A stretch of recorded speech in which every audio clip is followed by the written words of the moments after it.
Hey, welcome to the process. This is Dr. John Bush.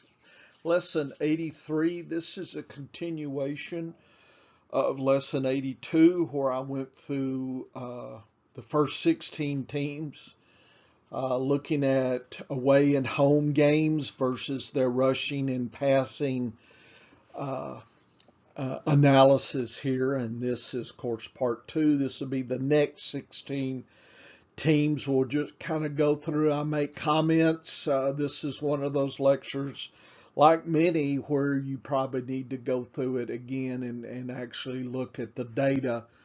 And of course, everything I'm trying to do is help you win your fantasy football drafts. This is good uh, material to put in your draft notes and part of your scheme for drafting here.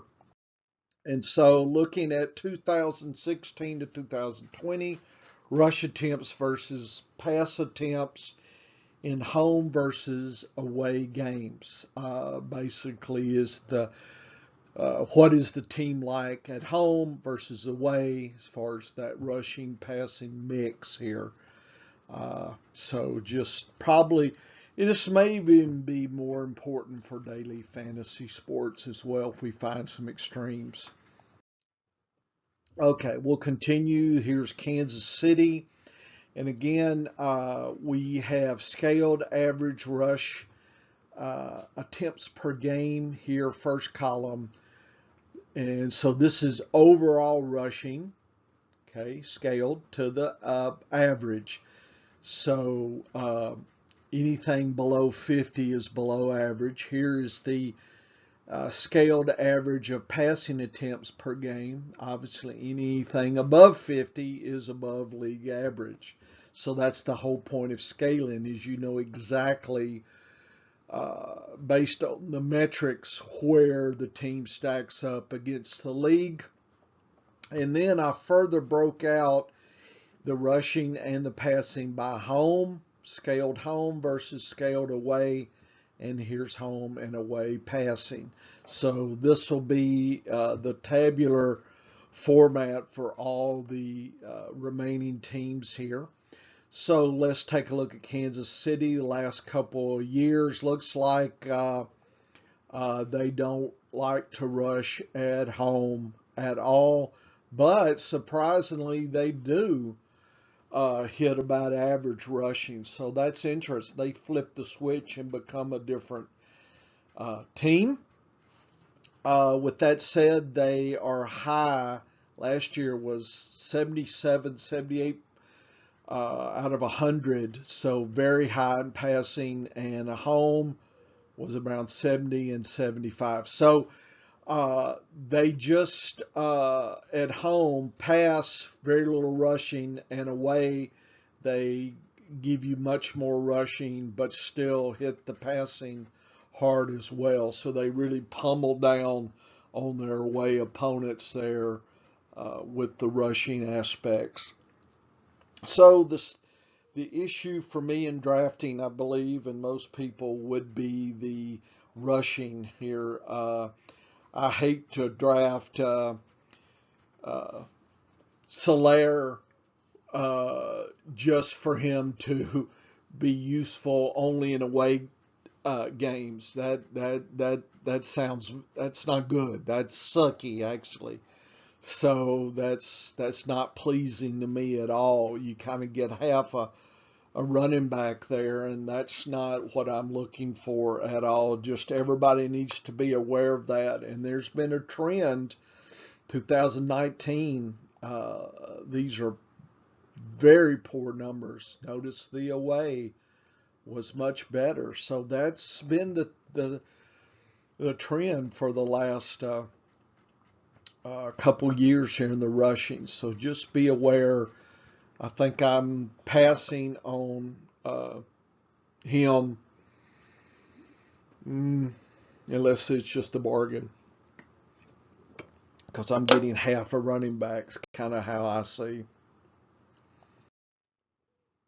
Here is the graphical representation that will follow the graph, and here is rushing overall, passing overall, and I colorized the 2020 in red, 2019 and 18 in orange, and 17 and 16 in green.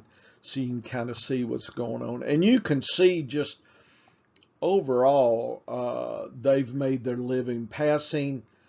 But like I said, they sure came alive last year with rushing away. And they, like I said, they did that in 2019 as well. But a home is not so good at all. So if you didn't break this apart, you might be fooled here thinking that they were better rushing than they were. They're really good away.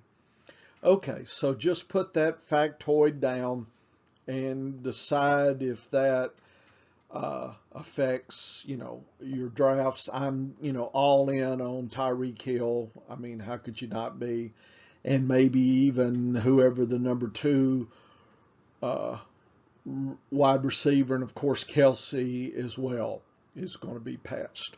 So uh, I think most, people uh, would agree with that. It's just the rushing that's probably going to be controversial because I'm not sure people have seen this stat or considered this stat. So now you've seen it.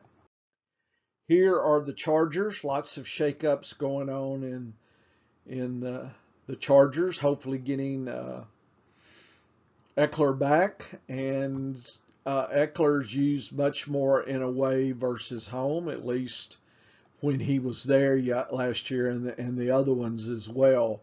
So notice that last 2019 was the same trend. They were really bad in 2019.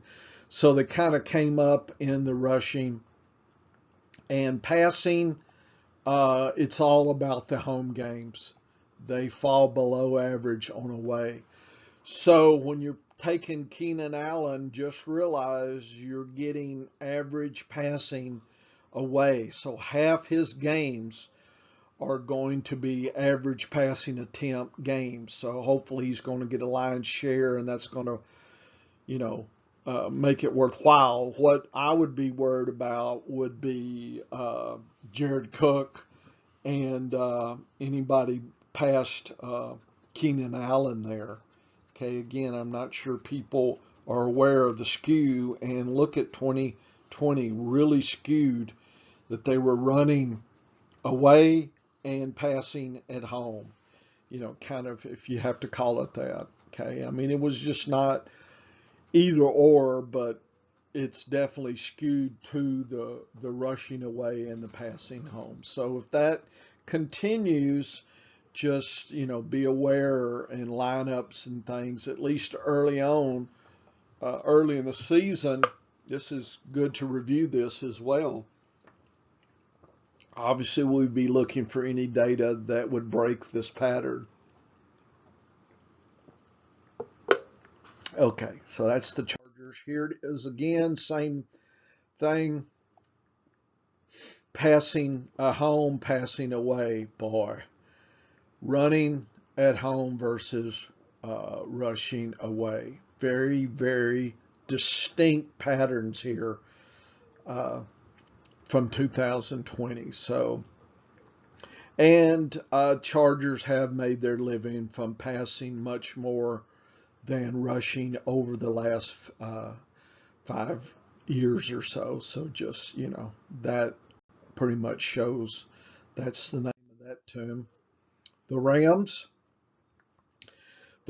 were balanced in rushing and skewed in passing away games. Okay, skewed, not as dramatic as we just saw, but 60 percentile versus 40.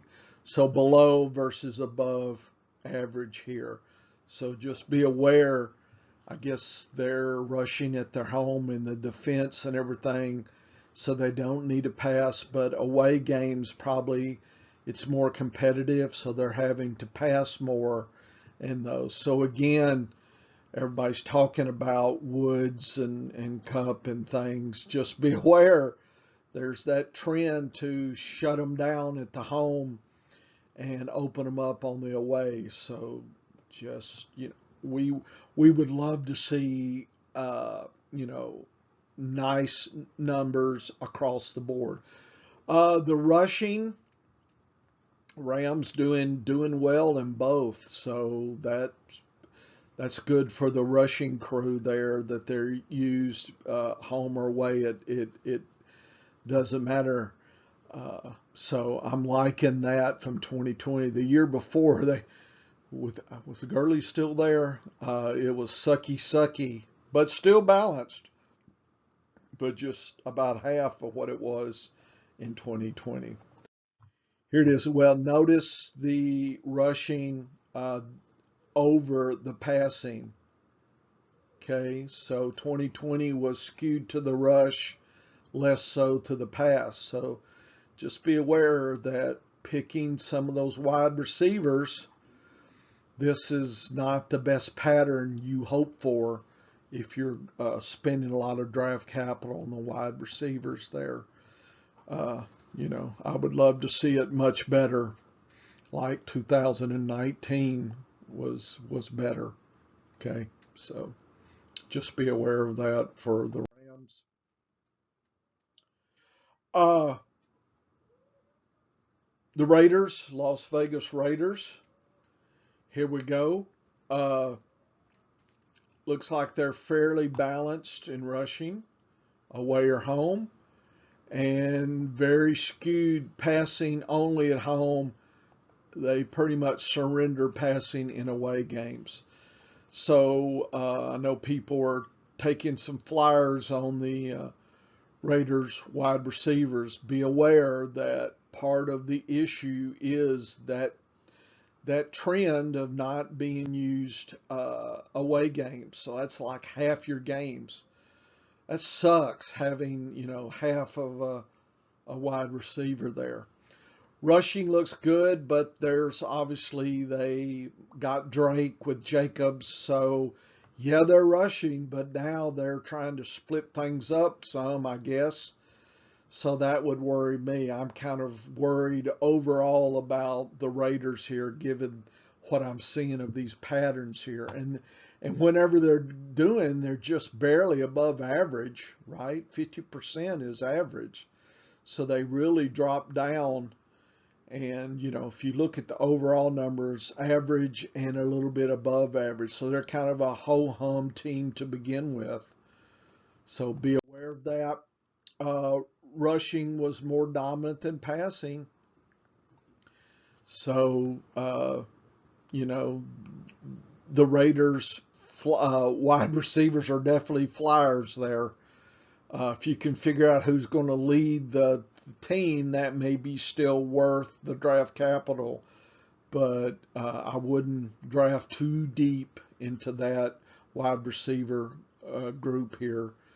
And, remember that, you know, don't take too many chances here, especially, you know, they kind of abandon passing on away games. Miami was very below average, home or away, and pretty much balanced home and away on passing. They were kind of below average and a slightly above average. Another ho-hum Raiders Miami type team here. Nothing catches my attention here, and I would, continue to be concerned about the pattern that this team is showing. Uh, Nothing here that gives me strong encouragement. Certainly no reaches for any of these players. I know Gaskins is going kind of early, but be aware that that team is being below average in rushing. So, it's not something you're wanting, is to grab a rushing player that's on a below average team. But that's what the data is looking like. And take a look at 2019 for passing. Wow. And then, when you lose some kind of passing and you're, relying on that rookie, or I guess young quarterback, certainly things dropped. And rushing woke up. Okay, I give it that, and that's why it's probably Gaskins is getting attention. But how bad 2019 was rushing, I guess it's improving, almost getting to average. That's still a ho hum for me, but just be aware that that's going on. I wouldn't reach for Gaskins. Minnesota loves to rush. Dalvin Cook's your friend in away games. He's about average as far as his attempts at home. So I would hope to see that go up. But notice 2019 was exactly the opposite. So that's sucky. I know Thielen and Jefferson getting a lot of play, but below average.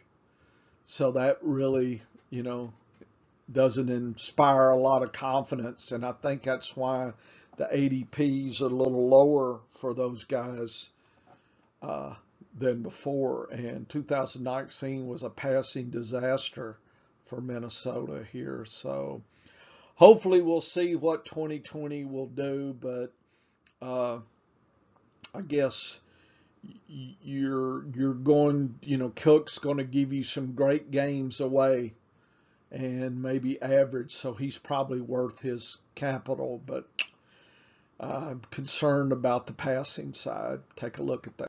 And this is just right here, and look at the years before, except for 2009. It was passing galore. That was the glory days of passing. Rushing, not bad. And 2019, not bad. 2018 was terrible.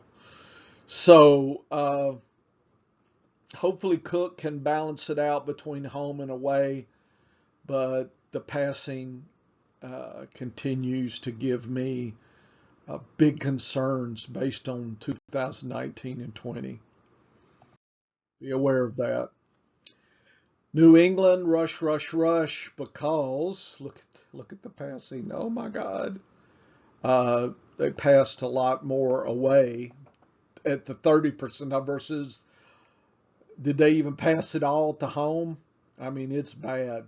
So if you're grabbing any receivers from New England, just be aware that it could get real lean and slim on your fantasy points there. I would rather grab Harris and James White, these kind of things. Maybe Shoney Michel late just because of the rushing. They maintain that pretty good. So you hope 2020 continues for the rushing, and you hope that New England goes back to 2019, because 2020 was a passing disaster here. Look at this. Look, the bottom fell out here. I don't even know what was going on. They just gave up passing, and they just did rushing. And that's such a skewed situation. I know they brought in tight ends, and I guess maybe they're hoping the tight ends get them up a little bit, and they're still going to rush. Maybe that's the plan. Certainly is not something that encourages me to go all in on New England this year. New Orleans, Kamara, kind of like Dalvin. Kamara's used more away, but much better home, still above average, so he's probably worth his time.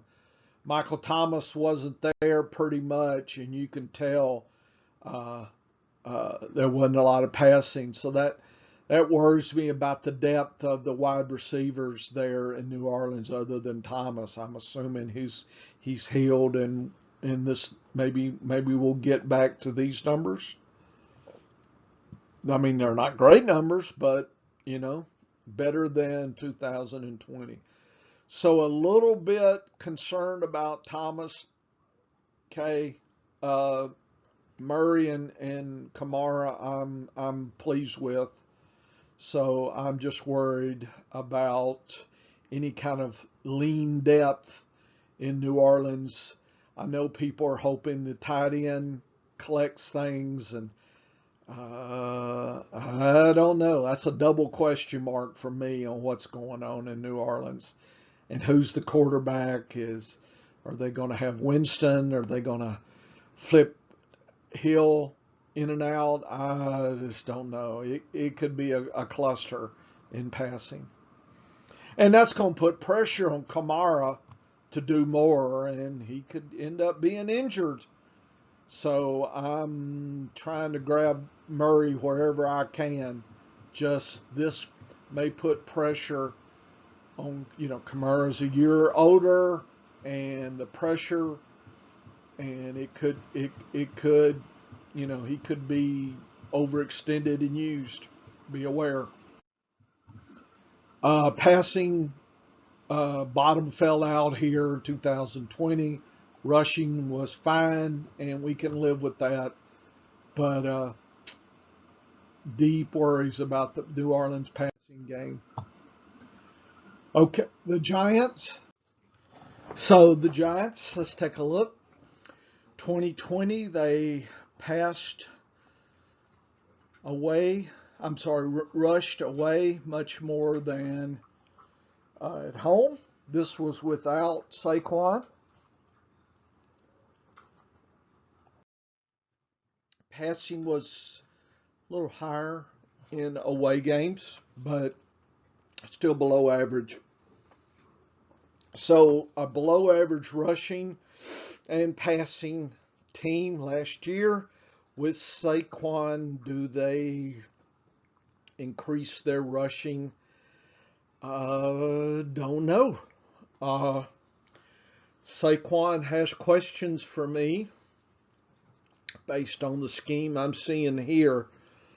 But one could argue that the passing here was ineffective because there was no rushing because Saquon wasn't there. So if we have Saquon, then do we get passing?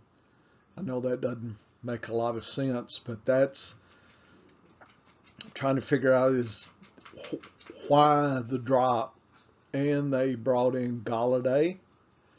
So one anticipates that these numbers below average are going to move up.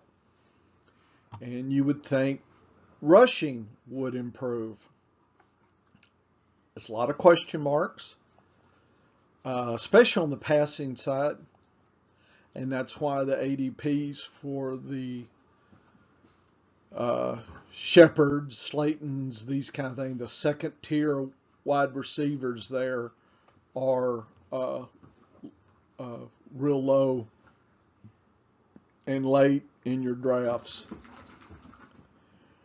Don't like the skew, and in 2019 was skewed the opposite way.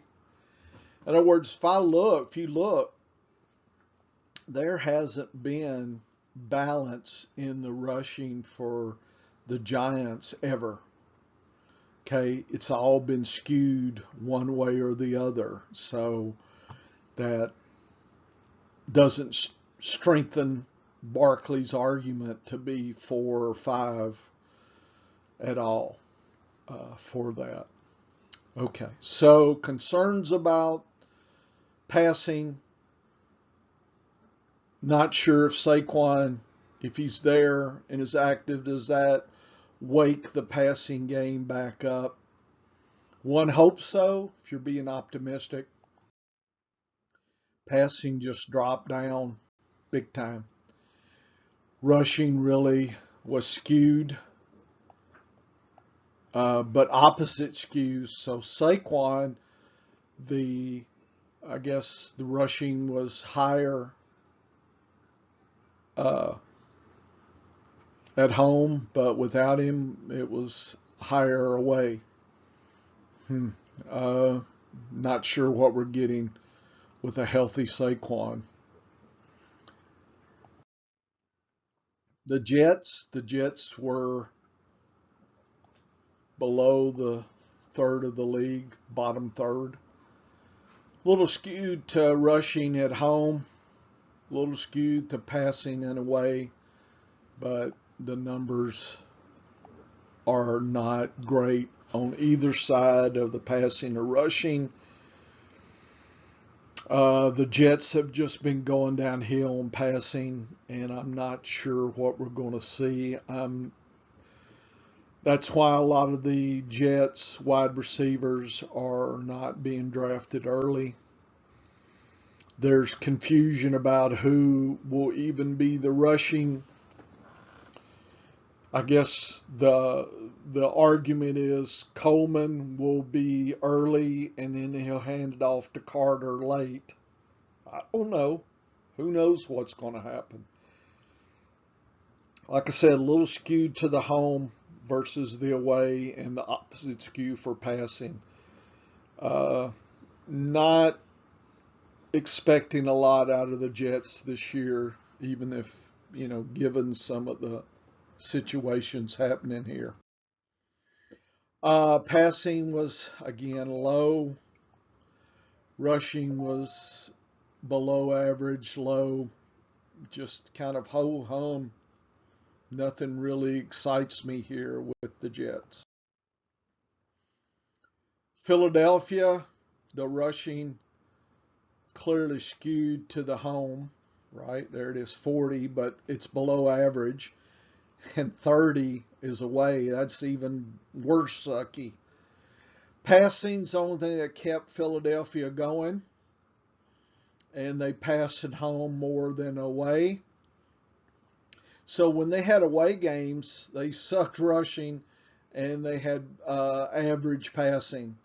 They were above average in home passing. So they need to solve their away offense if Philadelphia is going to make a play for the division.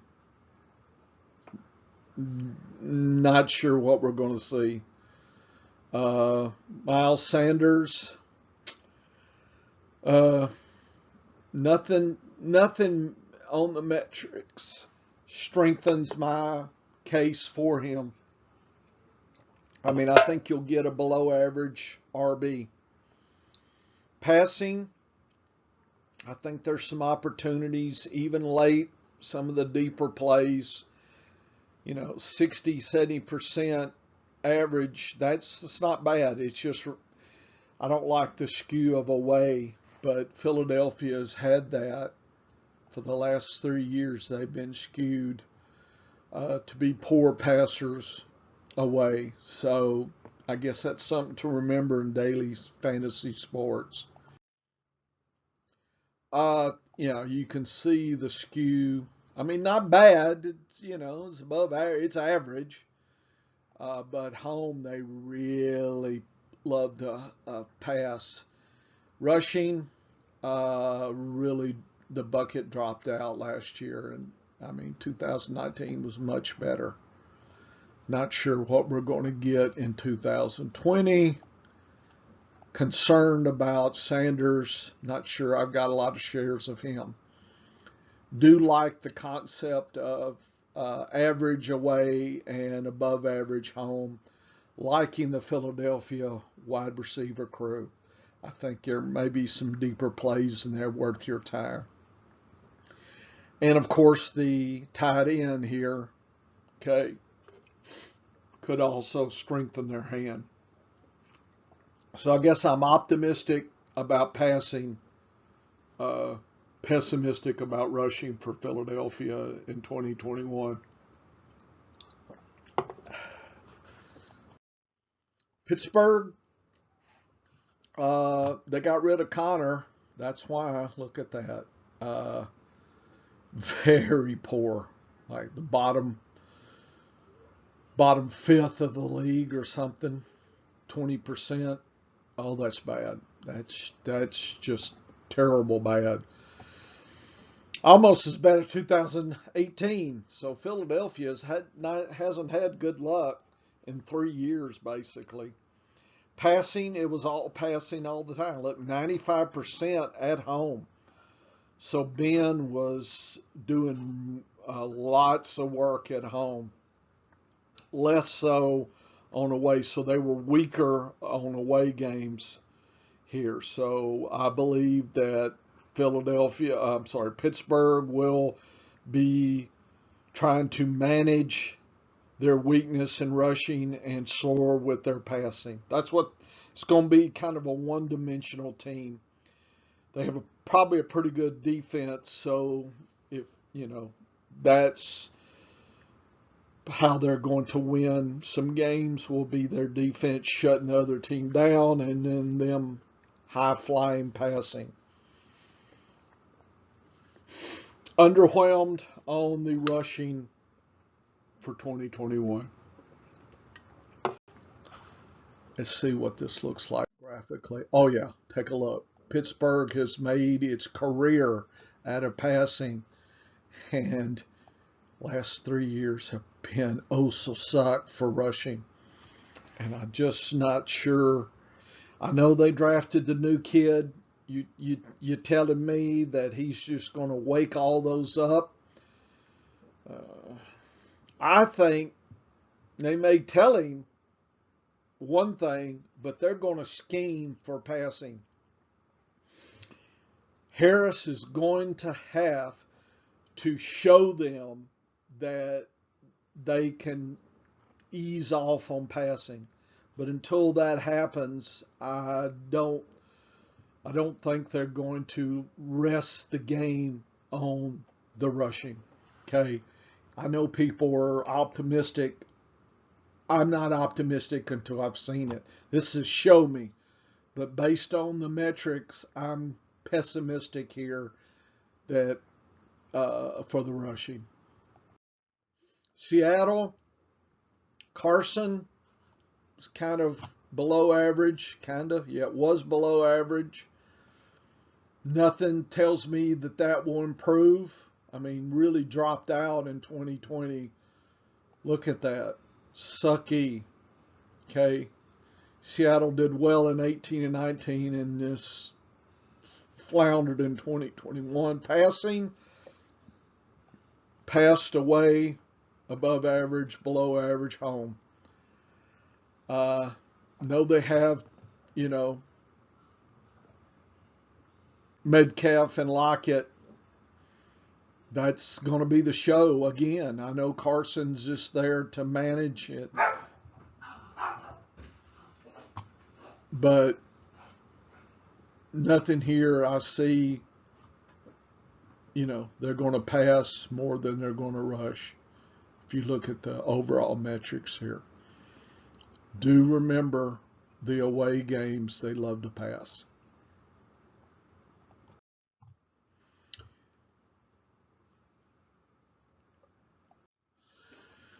Okay, Seattle rushing, not good. Passing, it's been bleh. But they've been able to be competitive. They have a fairly good defense this year. Not the best, not the worst. Skewed to the passing, I believe, is what I will think. San Francisco, very skewed to rushing away games. Very skewed passing at home. So that's very interesting. I would not have thought about that. Passing in the 60s, rushing in the 40s. So I will remember this. So I guess you're getting half a running back and half some wide receivers. But even when they're at the away, it's nearly average. So maybe I'm more bullish on the wide receivers than I was thinking I should be. I guess I need to rethink a little bit because I made this data, but I hadn't gone through it like I needed to until just now. Okay, I can. It's going to be interesting to see how that. I may. Okay, so I think I need to. Maybe we should give the wide receivers a little more credit. I've been kind of avoiding them. Rushing concerns me at home. I'm not sure what happened last year to why that was the case. Just be aware of that. That skew, look at that. That's the worst in a while. That's bad. Okay, certainly last few years there's been some really good years and really not so good. Passing, it's been about but better than I thought. Certainly at the away was still average, and that's above average. Interesting. Tampa Bay, Super Bowl winners, was strongly biased to rushing away. It was much more passing home, lots of passing away. So they rushed and passed more. I guess their defense was better at home. The wide receivers are fighting 60 versus 70%. I can live with those numbers. Like to see the Brady bring in that change. Because if you take a look, without Brady, the skew has always been a home. He actually flipped the skew here, and the rushing has been sucky at home and continues to be sucky, but they did a lot of game planning to rush much more in away games. So just remember, Ronald Jones in away games probably will perform better. And so I'm still biased. Look at that, almost 78 versus 14. So Tampa Bay made its living passing, kind of like Pittsburgh, skewed to the passing. Look at that. Look at the rushing. Suck. Passing, that's how they've made their living. Brady just continued that tradition. This was a good number, though, from the away. Keep them in the game, I guess. Tennessee, number one in away rushing. Wow, they tore Henry loose. And above average still home. So Henry's numbers, I'll take him at his draft capital right now, given what I see here. What concerns me is passing is improved, but boy, didn't have to do much to improve. I know people are thinking A.G. Brown, Julio. They're going to have to, I think if they do that, then that probably means Henry, somebody has to lose here. And I'm guessing if they try to skew it more to the passing, then Henry's numbers are going to go down some. So just do be aware of that. What your ADP you're getting Henry at may be his tops he could ever achieve. I don't think he'll be better than that. He could be worse, though. So I think the floor could be worse than people are envisioning if they can improve on their passing. But still, 29 or 24%, not so good. Concerned about the pass catchers. Okay with Henry as the rusher.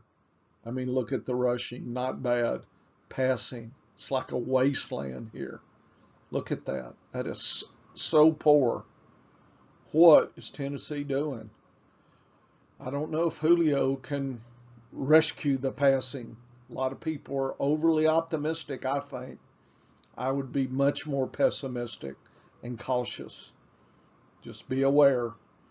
There's nothing in the metrics that suggests Tennessee is going to flip the script here. Washington loves to take Antonio Gibson away. Still below average, though. That sucks. It's all passing all the time. So Washington makes its living passing. Pittsburgh makes its living passing. I think Dallas did a lot of passing last year. Of course, Elliott wasn't there and Dak wasn't there.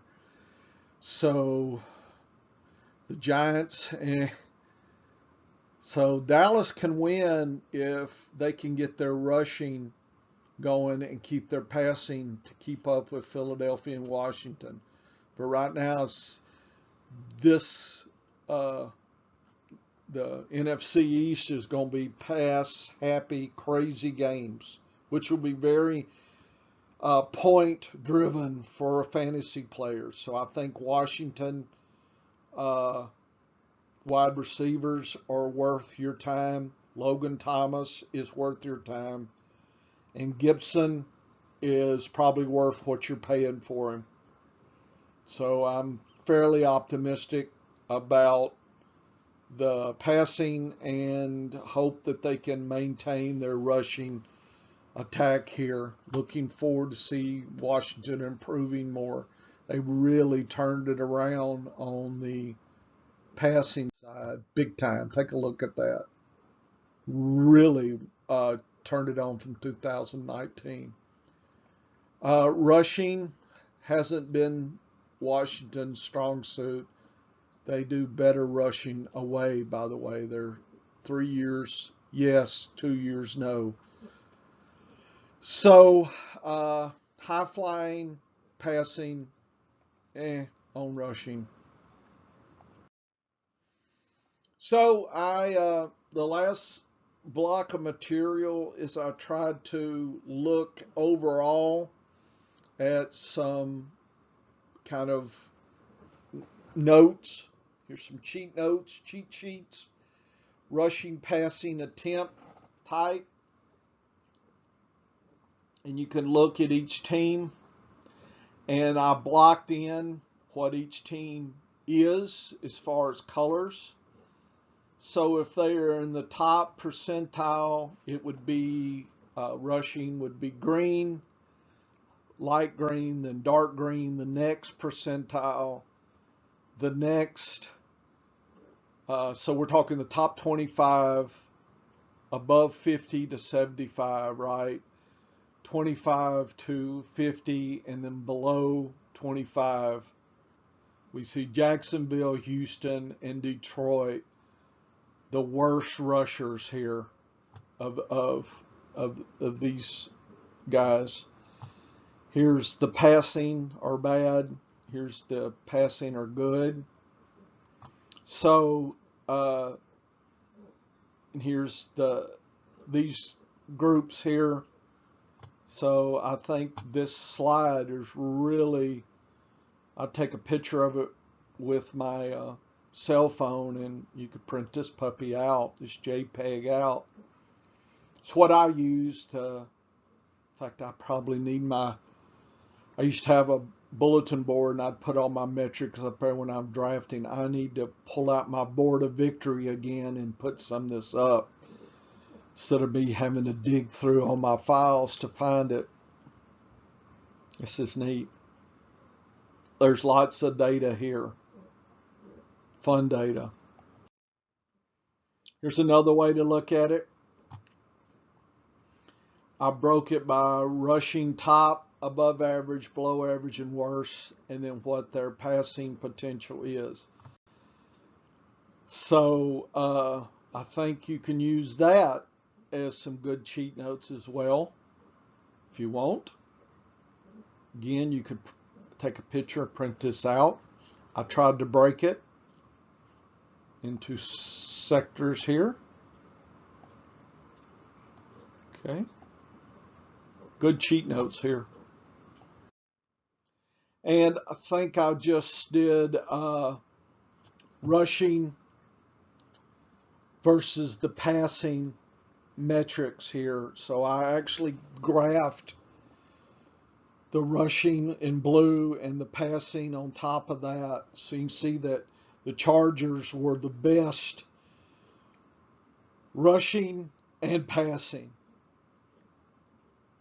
Okay, and then Dallas did fairly good rushing, nicely passing, and you can take a look at that as well. So those are three kind of cheat notes, cheat sheets you should probably have, and get those. Maybe I'll remember to put this when I post this lesson. If I can remember, folks, I will put this out in the article in a static so that you guys can always reference it versus going through the video if I can remember. Okay, this is Dr. Bush for the process. We have gone through a lot of material.